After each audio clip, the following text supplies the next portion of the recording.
교수님 유튜브 채널에서 양은 냄비 사용이 치매 유발 물질을 발생시킬 수도 있다고 하셨는데 정말인가요? 먼저 양은 냄비는 먼저 양은이 아닙니다. 양은은 다른 합금이고요. 실제 양은과 색깔이 비슷한 알루미늄 냄비인데 알루미늄 냄비라고 안 하고 이제 색깔이 비슷하니까 양은 냄비라는 별명이 있는 거죠. 근데 그 별명으로 불리고 있는 현실인데요. 일단 그 양은 냄비라고 하는 거는 기본적으로 알루미늄인데 일단 겉에 보면 노란색 코팅돼 있잖아요. 그죠? 노란색으로 코팅되어 있는 것도 알루미늄입니다. 정확히 따지면 산화 알루미늄인데요. 실제 거기다 요리를 한번 해보겠습니다. 뭐 염분이 높거나 산도가 높은 이제 음식을 놓고 이제 가열하게 되면 또 가열하지 않는다 하더라도 염분이 높거나 산도가 높은 음식에 노출되면 그게 솜씨 없이 용출이 됩니다. 조금씩 떨어져 나오는 게 있어요. 그래서 실제 어느 순간 보면 그 노란색 코팅이 다 벗겨져 있잖아요. 예. 그래서 그런 겁니다. 조금씩 떨어져 나오기 때문인데 그렇게 되면 우리는 불필요한 산화 알루미늄을 먹게 되는 겁니다. 그럼 어떤 분이 이렇게 말씀하세요. 알루미늄 하는 거는 음식의 극미량이지만 조금씩 존재하는 거다. 그래서 괜찮다라고 보시는 분도 계시는데 그런데 그럼에도 불구하고 음식에 존재하는 정말 극미량이거든요. 알루미늄 성분이 존재하는 건 정말 극미량이고 식약처에서조차도 불필요하게 이런 식기를 통한 알루미늄의 섭취는 바람직하지 않다. 그러니까 너무 산도가 높거나 염분이 높은 거는 담지 말라고 식약처의 어떤 권장 사항이기도 합니다. 그러니까 무슨 얘기냐면 안 그래도 우리가 은연중에 먹게 되는 건데 알루미늄은 이렇게 식기를 통해서 과량 섭취할 필요가 없다라는 거죠. 그 이유가 이런 알루미늄 성분을 우리가 이제 몸에 먹게 되면 사실 대부분의 건강한 분들은 걱정할 필요는 없습니다. 왜냐하면 신장을 통해서 대부분 배출이 됩니다. 걱정할 필요가 없는 거죠. 그런데 신장 기능이란 게 영원한 게 아니죠. 시간 지나면 신장 기능이 서서히 떨어지게 되잖아요. 나이가 들게 되면. 그럼 자칫 다 배출이 안 되고 조금씩 쌓인다는 거죠. 조금씩 누적이 되다 보면 어느 순간 뇌까지 쌓이게 되면 그게 중증 인지기능 저하와 관련이 있다라는 연구 결과가 너무 많습니다. 그렇기 때문에 평소에 불필요한 저는 식기를 통한 알루미늄 섭취는 저는 바람직하지 않다라고 봅니다. 그렇기 때문에 그 안에서 뭔가 산도가 높거나 염분이 높은 거를 넣고 뭐 끓이거나 이런 것들은 솔직히 바람직하지 않습니다. 그러니까 저도 양은 냄비에서 끓여져 나오는 음식은 먹지 않습니다. 인지기능 저하를 막기 위해서 지양해야 할 행동이나 음식이 있다면 어떤 것들이 있나요? 일단은 크게 두 가지로 봐야 될 것 같은데요. 일단 뭐 중증 인지기능 저하 관련된 원인을 계속 찾고 있다라고 말씀드렸는데요. 근데 화학한 입장에서 봤을 때 최근에 좀 관심 있게 좀 보는 결과가 뭐냐면 일단 주변 환경 중에서 요새 그 미세먼지에 대한 연구 결과가 최근에 많이 쏟아지고 있거든요. 참고로 미세먼지 심각한 나라가 이제 중국, 인도, 한국이 좀 심각한 나라인데 전 세계적으로 봤을 때 그다음에 그쪽 나라에서 연구들이 많이 되고 있습니다. 중국에서요. 근데 실제 이런 미세먼지에 많이 지속적으로 노출된 사람일수록 인지기능 저하 관련이 있다라는 그런 연구가 실제 있습니다. 당연히 그럴 수밖에 없는 게 들이마시게 되면 그게 잘 안 빠집니다. 당시 우리가 들이마신 폐로만 간다고 생각하는데 그렇지 않거든요. 일단 뇌까지 영향을 준다라는 결과도 있는 만큼 가급적이면 미세먼지가 너무 높은 날은 좀 외출 같은 것도 자제한다든지 외출하게 되면 꼭 마스크 쓴다든지 이런 것도 한 방법일 수 있고요. 근데 이런 거 말고도 실내에서도 기본적으로 조심하셔야 됩니다. 뭐냐면 바로 요리할 때입니다. 요리하다 보면 사실 일반적으로 그냥 물을 기반으로 끓이는 정도는 상관이 없습니다. 그런데 보통 우리가 후라이팬이나 이런 데다가 기름을 두르고 지지고 볶고 튀기고 하지 않습니까? 그런 과정에서 수많은 초미세 입자들이 발생하게 됩니다. 공기중 확 날아가요. 다들 한번 경험 있으실 겁니다. 요리할 때 공기청정기가 틀고 하시면 공기청정기가 불을 뿜는 거 본 적 있으실 겁니다. 공기청정기가 단지 날아간 수분 때문이 아니라 실제 수많은 어떤 유증기라든지 분해생 성분들이 날아가면서 공기청정기가 그렇게 불을 뿜는 거거든요. 미세먼지 수치 막 높아진다고 나오잖아요. 그런 것들도 그 앞에서 요리하신 분들은 다 그걸 들이마시는 겁니다.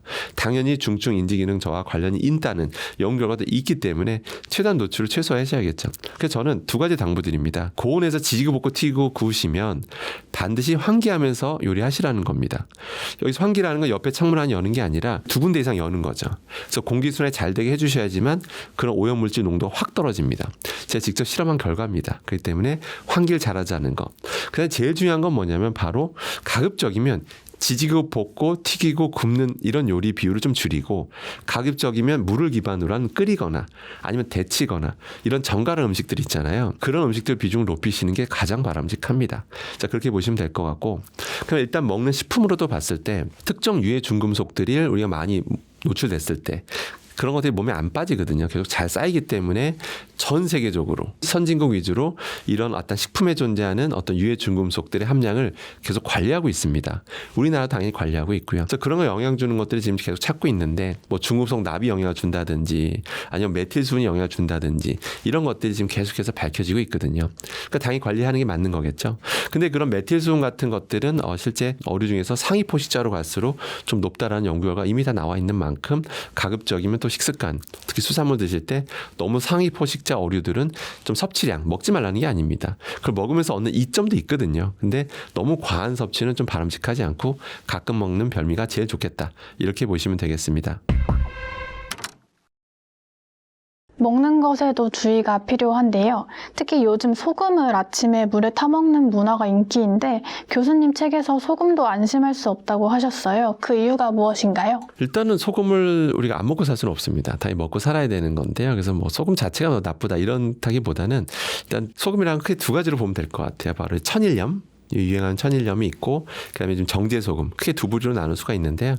일단은 이거예요. 천일염 같은 경우는 보통 광고할 때 어떻게 광고하냐면 미네랄이 더 풍부하다 뭐 이런 걸 이제 강조하게 되는데 그건 사실입니다. 허위 과장 광고는 아니고요. 일반 정제소금에 비해서 천일염이 상대적 미네랄 성분이 더 풍부하다 이렇게 보시면 됩니다. 그러니까 저 좋은 건 맞죠. 그런데 미세 플라스틱 측면에서 또 얘기가 달라집니다. 미세 플라스틱 잔류하고 있는 미세 플라스틱 관련된 실험을 한 적이 있었는데 정부가 조사한 겁니다. 조사했더니 정제소금보다 천일염에서 미세 플라스틱이 더 많이 나온다. 이렇게 기억하시면 됩니다. 그렇기 때문에 결론은 장단점이 있다라는 거죠. 장단점이 있기 때문에 천일염의 장점은 미네랄이 더 풍부하다. 하지만 미세 플라스틱은 더 많다. 이걸 아실 필요는 있고 정제소금은 미네랄은 아무래도 정제하는 과정에서 좀 빠지는 게 있기 때문에 미네랄 양은 좀 종류나 이런 것들이 상대적으로 떨어지지만 미세 플라스틱 측면에서는 더 안전한 편이다. 이렇게 관점에서 보시는 게 좋습니다. 그래서 이런 측면에서 어느 게 더 좋다 나쁘다 말하기 좀 어렵고요. 그래서 이런 것 좀 구매하실 때 참고하실 필요는 있다라고 보시면 되겠습니다. 그러니까 막 천일염은 무조건 마냥 뭔가 모든 게 완벽할 것 같은데 그런 건 아니라는 거죠. 천일염조차도 어떤 그런 단점을 갖고 있다라고 보시면 됩니다. 그러니까 미세 플라스틱이 많을 수밖에 없는 게 왜냐하면 천일염이라는 게 뭐죠? 그냥 바닷물을 그대로 이제 말리는 거잖아요. 그럼 당연히 말리는 과정에서 그 플라스틱 장판에다 녹화하거든요. 그런 과정에서 플라스틱이 조금씩 햇빛에 계속 노출되다 보면 조금씩 분해되는 것들이 있는데 그런 과정에서 또 푸는 과정에서 마찰이 계속 일어나잖아요. 그러면서 떨어져 나오는 미세 플라스틱이 많을 수밖에 없습니다. 그래서 그런 단점도 있다는 것도 참고하실 필요는 있습니다. 근데 그거를 뭐 하루에 아침마다 먹어야 되냐 말아야 되냐 이거는 뭐 의학계에서 할 말이고 제가 할 말은 아닌 것 같고 근데 구매할 때 참고하실 필요는 있다는 거죠. 이제 남녀노소가 즐겨 먹는 과자에도 미세 플라스틱이 있을 수 있다는 게 정말인가요? 최근에 충격적인 실험 결과가 나왔었는데요. 어떤 이제 기자분이 어떤 실험을 했었냐면 우리가 즐겨 먹는 과자 그냥 다 공개하겠습니다. 다 기사까지 나왔으니까 새우깡과 꽃게랑 다 한번 좀 다 드셔보셨을 텐데요. 새우, 꽃게 뭔가 바다에서 나온 원료를 기반으로 하잖아요. 그래서 실제 새우깡에 새우 원료가 들어갑니다. 실제로. 그래서 혹시 바다가 좀 많이 오염돼 있잖아요. 요새 그러다 보니까 혹시 뭐 거기에 관련된 게 좀 미세 플라스틱 특히 바다에서 나왔으니까 미세 플라스틱 이슈가 있지 않을까 싶어서 이제 분석을 하게 됩니다. 그래서 실제로 새우깡, 꽃게랑을 이제 그 안에 존재하는 미세 플라스틱을 관찰했더니 실제로 한 봉지에 1000개 이상 나온 거예요. 미세 플라스틱이. 한 봉지에 1000개 이상 나온 거죠. 그러니까 한 봉지 먹을 때마다 미세 플라스틱 1000개를 먹게 된다는 뜻이잖아요. 그래서 이제 그 기자가 이제 놀라서 이제 그렇게 기사가 나갔는데요. 근데 걔가 이제 전문가로서 말씀드리면 새우랑 꽃게 원료에서 나온 것도 있겠지만 그건 극미량이라고 좀 보고 있고요. 오히려 실제 나온 건 바로 포장재 때문이다라고 보시면 됩니다. 그 이유가 뭐냐면 새우깡 같은 경우는 내부 포장재 그러니까 실제 새우깡이 과자가 닿는 그 면 있죠. 그 닿는 면의 그 플라스틱 소재가 PP입니다. 폴리프로필렌 PP인데요. 꽃게랑은 실제 닿는 면이 PE입니다. 폴리에틸렌이에요. 그랬더니 실제 실험 결과가 뭐였냐면 새우깡을 실험했더니 PP 플라스틱이 제일 많이 나옵니다. 꽃게랑 같은 경우는 PE, 폴리에틸렌 미세 플라스틱이 제일 많이 나옵니다. 만약에 그냥 단순 바다에서만 나온 거로 해서 나왔다면 이렇게 차이가 나면 안 되죠. 근데 한마디로 포장돼서 나오는 것들이 많더라. 이게 핵심이었습니다. 아무래도 과자를 담죠. 기름져 있죠. 계속 마찰이 일어나게 되죠. 배송되는 과정 이런 과정에서 마찰은 계속해서 일어날 수밖에 없죠.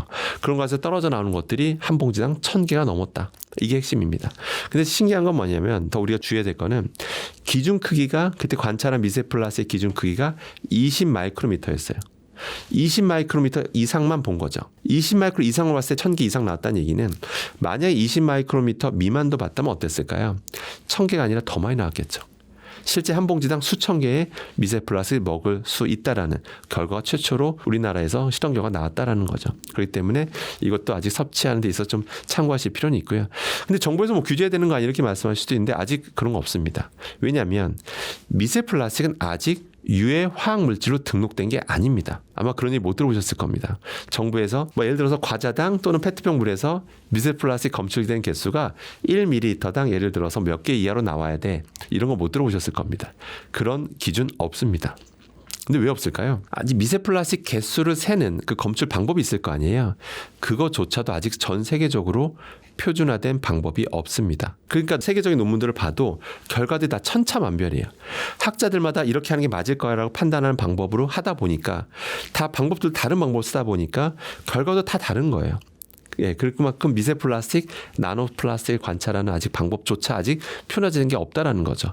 그러다 보니까 정부에서조차도 몇 개 이하로 나와야 돼 이 말을 못 하는 거예요. 미세 플라스틱 관련된 연구 결과가 지금 쏟아지고 있잖아요. 독성 결과가 쏟아지고 있지만 아직은 관리할 수 있는 방법조차 없다라는 게 현실입니다. 근데 추후에는 나오겠죠. 당연히 나오겠죠. 지금 전 세계적으로 하고 있습니다. 표준화된 방법을 찾으려고 하고 있고요. 그 독성 결과가 계속 나오다 보니까 나중에는 뭔가 규제를 하겠죠. 규정을 마련하겠죠. 예를 들어서 뭐 물이라면 페트병 물이라면 1ml당 몇 개 이하로 나와야 된다. 예를 들어서 과자라면 꼭 새우과 한 봉지당 몇 개 이하로 나와야 된다. 이런 규정이 나오겠죠. 근데 그 전까지는 각별의 그냥 각자 도생이라고 하죠. 그 전까지는 좀 스스로 조심할 필요는 있겠습니다. 교수님 저서에서 제로 음료가 위험하다고 하셨는데 그 이유가 무엇인가요? 일단 뭐 제로 음료 뭐 정말 전 세계적으로 선풍적인 인기를 끌고 있고요. 근데 단순히 제로 음료만의 문제가 아니라 일단 인공감미료 시장이 커졌다라고 보시는 게 더 정확합니다. 인공감미료. 단순히 제로 음료에만 들어간 게 아니잖아요. 수많은 요즘 음식들에 제로라는 걸 이제 강조하면서 설탕 대신에 인공감미료를 이제 많이 활용하고 있는데요. 근데 일단은 이제 이런 음료수에 대해서 또는 인공감미료에 대해서 괜찮다라는 주장들을 먼저 살펴보면 왜 이게 괜찮냐라고 이제 주장하는 분의 근간이 있습니다. 여러 근간 중에 가장 대표적인 근간이 바로 미국 FDA 입장입니다. 미국 FDA는 뭐라고 했냐면 이거 당연히 많이 먹이면 안 좋죠. 안 좋은데 워낙 넣량이 적고 그래서 실제 위험하려면 뭐 예를 들어서 뭐 캔 355ml짜리 뭐 이런 제로 음료 캔을 뭐 하루에 17캔 뭐 30캔 이 정도 뭐가 위험하지? 괜찮아라는 이렇게 입장문을 낸 바가 있습니다. 꽤 된 입장문이긴 합니다만 여전히 그걸 근간으로 해서 많이 먹어도 괜찮다. 이런 입장이었죠. 그러면서 이제 그런 근간을 기반으로 수많은 업계에서 환영하면서 이제 여기저기 많이 쓰게 된 거죠. 이제 그렇게 이해하시면 되는데 그러다 보니까 또 한편에서는 정말일까? 이게 안전한 걸까? 이제 계속 연구를 하게 되죠. 그래서 계속 논문은 계속 나오고 있습니다. 최신 연구가 계속 나오고 있는데 먼저 첫 번째 눈여겨봐야 될 게 뭐냐면 과연 이게 다이어트 효과가 있는가? 이게 정말 궁금하잖아요. 우리가 그걸 살안찌려고 먹는 거잖아요. 어떻게 보면 그죠? 또 설탕이 너무 많이 먹으면 안 좋다라고 하니까 그런 건데 실제 건강상의 이점을 이제 사람들 추적 조사를 하게 됩니다. 했더니 있었을까요? 없었을까요? 오랫동안 추적 조사를 해보니까 사실상의 건강상 이점이 없더라. 그리고 뭐 비만, 다이어트 이런 효과에도 사실상 거의 없더라. 이런 연구 결과들이 계속 나오고 있다는 것도 우리가 눈여겨봐야 되겠죠. 그럼 일단 생각을 해봐야 돼요. 그럼 왜 그런 거지? 약간 생각을 해야 되잖아요. 왜냐면 설탕량을 적게 먹는 거잖아요. 왜냐면 보통 인공감미료가 설탕에 보통 200배 단맛이 납니다. 그 얘기는 200분의 1로 써도 된다는 얘기잖아요.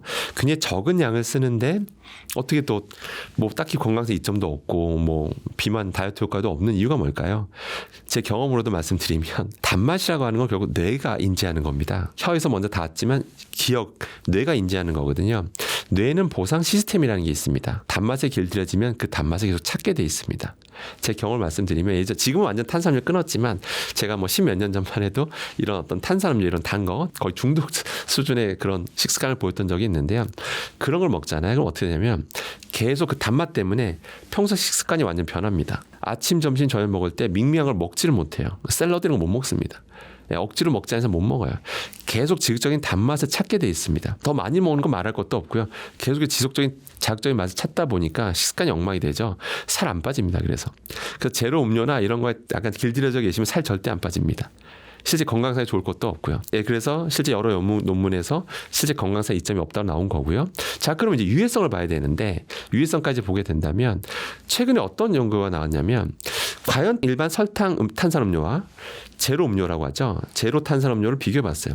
실제 실험 결과를 봤더니 실제 한 캔씩 먹는 양이 늘어날수록 간에 미친 영향이 똑같더라. 사실상 제로 음료를 먹는다고 해서 딱히 뭐 좋은 게 아니라 더 안전한 것도 아니라 똑같이 많이 먹을수록 간, 염증성 간 질환을 일으킬 가능성이 커진다라는 연구가 최근에 또 나온 바가 있습니다. 그래서 결론은 뭐냐면 결국 단맛에 길들여지지 않는 것이 가장 중요한 거다. 이렇게 기억하시는 게 좋습니다. 그게 제일 중요합니다. 이런 경우는 있어요. 당 수치가 너무 심각한 수준이어서 전문 의료진이 그 환자의 상태를 보고 너무 심각하니까 권하는 경우가 있어요. 평소에 요리하실 때 설탕량을 이렇게 줄이시고 뭐 여러 가지 인공 감미료 있잖아요. 천연 감미료를 이걸로 좀 대체하십시오. 일시적으로 권하는 경우는 있어요. 그건 당연히 전문가 의견을 따라야겠죠. 왜냐하면 상태가 너무 심각하니까 그런 거잖아요. 그분의 그런 건 따라야 되겠죠. 하지만 장기적으로 봤을 때는 건강상 이점도 없고 그런 걸 많이 먹어서 좋은 게 없다라는 결과가 계속 나오고 있기 때문에 결과적으로는 단맛에 길들이지 않는 거. 서서히 그러니까 단맛에 길들이지 않도록 아까 식습관 조절하는 게 가장 중요한 거다라고 생각하시면 되겠습니다. 해외 직구 물품들을 요즘 쉽게 구입할 수 있게 되었는데요. 이런 물품 사용에 주의가 필요하다고 하셨습니다. 그 이유가 무엇인가요? 지금 이 순간에도 어마어마한 양이 수입되고 있는 게 현실입니다. 아마 그쪽 관련된 종사자분들은 아실 텐데 어마어마한 양이 컨테이너를 통해서 들어오고 있는데요. 너무 많이 들어오다 보니까 이걸 하나하나 검사한다는 건 사실은 불가능합니다. 너무 당연한 거죠. 그 많은 걸 어떻게 우리나라 공무원 숫자 그렇게 많은 것도 아닌데 그 관리하는 사람 숫자는 한계가 있고 그러니까 가끔씩 전수조사라는 걸 하는 거죠. 전수조사도 그냥 표본조사를 하는 거죠. 가끔씩 일부 품목에 대해서 한번 검사해보고 하는데 그때마다 뭐 간간히 기사는 터지죠. 예, 아마 검색하시면 수많은 기사를 검색할 수가 있는데요. 뭐 특정 제품에서 뭐 나오면 안 되는 뭐 물질 나왔다더라. 뭐 가소제가 기준치 이상으로 나왔다더라. 무슨 환경호르몬이 얼마 나왔다더라. 유해 중금속이 얼마 나왔다더라. 이런 게 지속적으로 터지고 있는 게 현실입니다. 그래서 그러니까 또 이러다 보니까 선의 피해자가 생기는 것도 사실이고요. 선의 피해자. 그러니까 정말 정직한 제품인데 문제 없는 제품인데 그냥 싸잡아서 비난받는 경우도 있고 이런 게 현실인데요. 근데 일단은 중요한 게 여러분들이 뭘 하실 수 있는 건 없어요. 제가 봤을 때는 어떤 제품을 직구로 구매하셨는데 해외 직구로 눈으로 보이는 게 아니거든요. 그런 게. 그런 어떤 유해 중금속이 눈에 보이는 것도 아니고 환경호르몬이 눈에 보이는 것도 아니고 방법이 없어요. 여러분들 알 수 있는 방법 자체가. 그러면 방법은 딱 하나인데 그럼 정부가 관리해줘야 되는데 정부는 관리하는 게 한계가 있고요. 그 많은 걸 어떻게 전수조절하겠습니까? 그러면 결국 유통 사이트 테무알리라고 하겠습니다. 그 사이트가 제일 유명하니까 테무알리 측에서 더 신경 써줘야 된다는 거죠.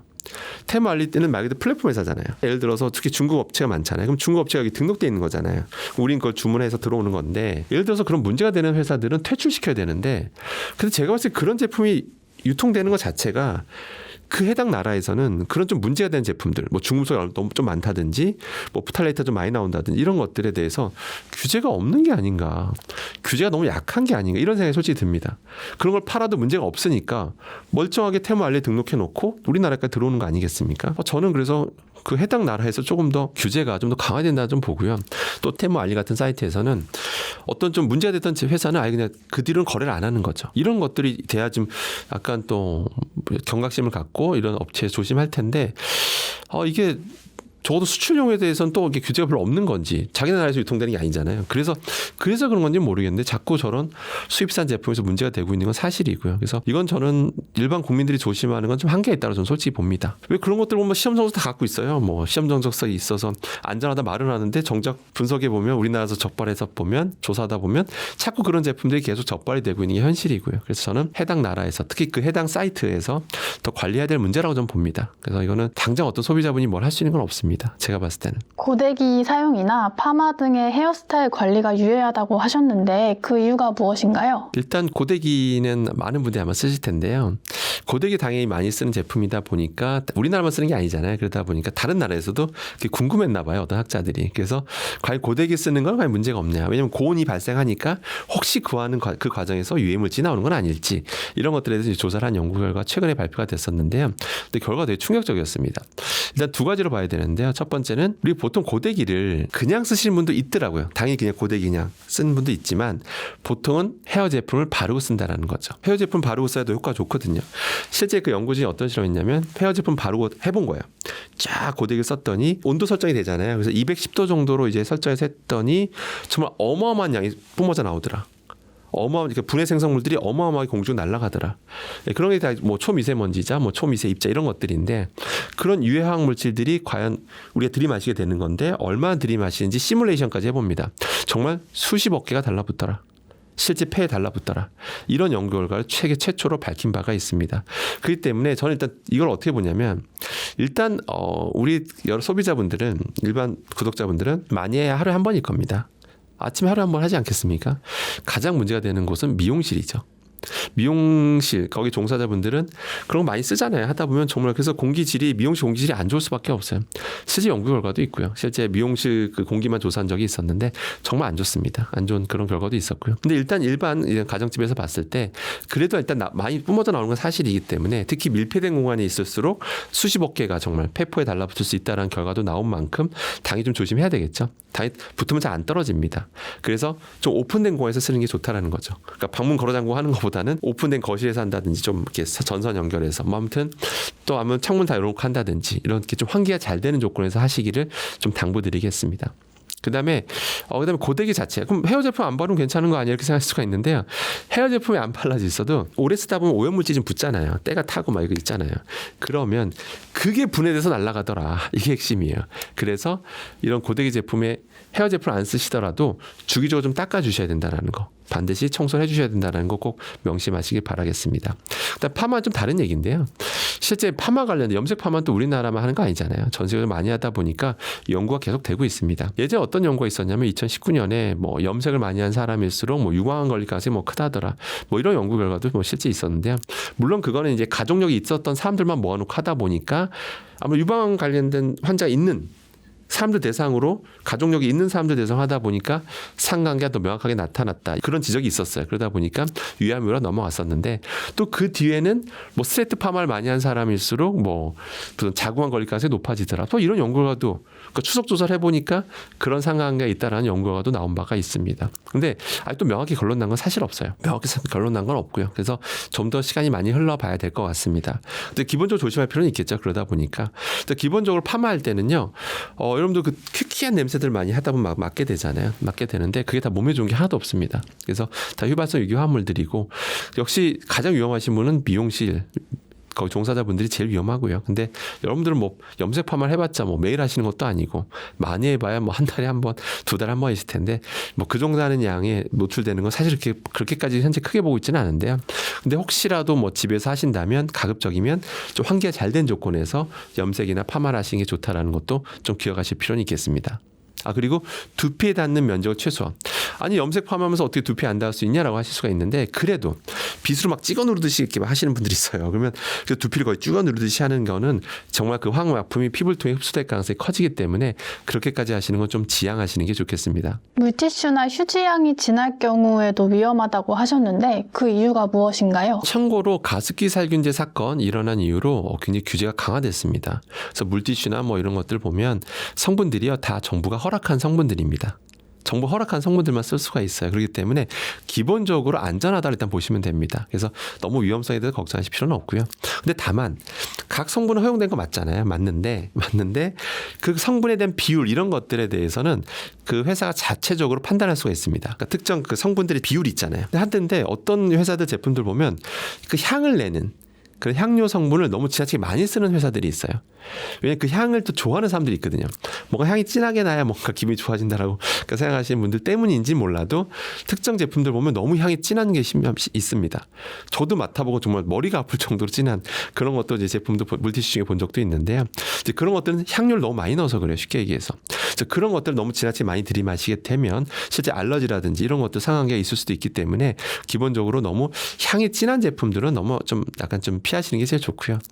사실 그 업계가 피해볼 것도 없는 게 자꾸 사람들의 인식이 바뀌게 되면 점점 약간 향을 안 쓰는 좀 향을 쓰더라도 아주 극소량만 쓰는 분위기가 확산될 거거든요. 그래서 물티슈 업계가 피해보는 거 하나도 없고요.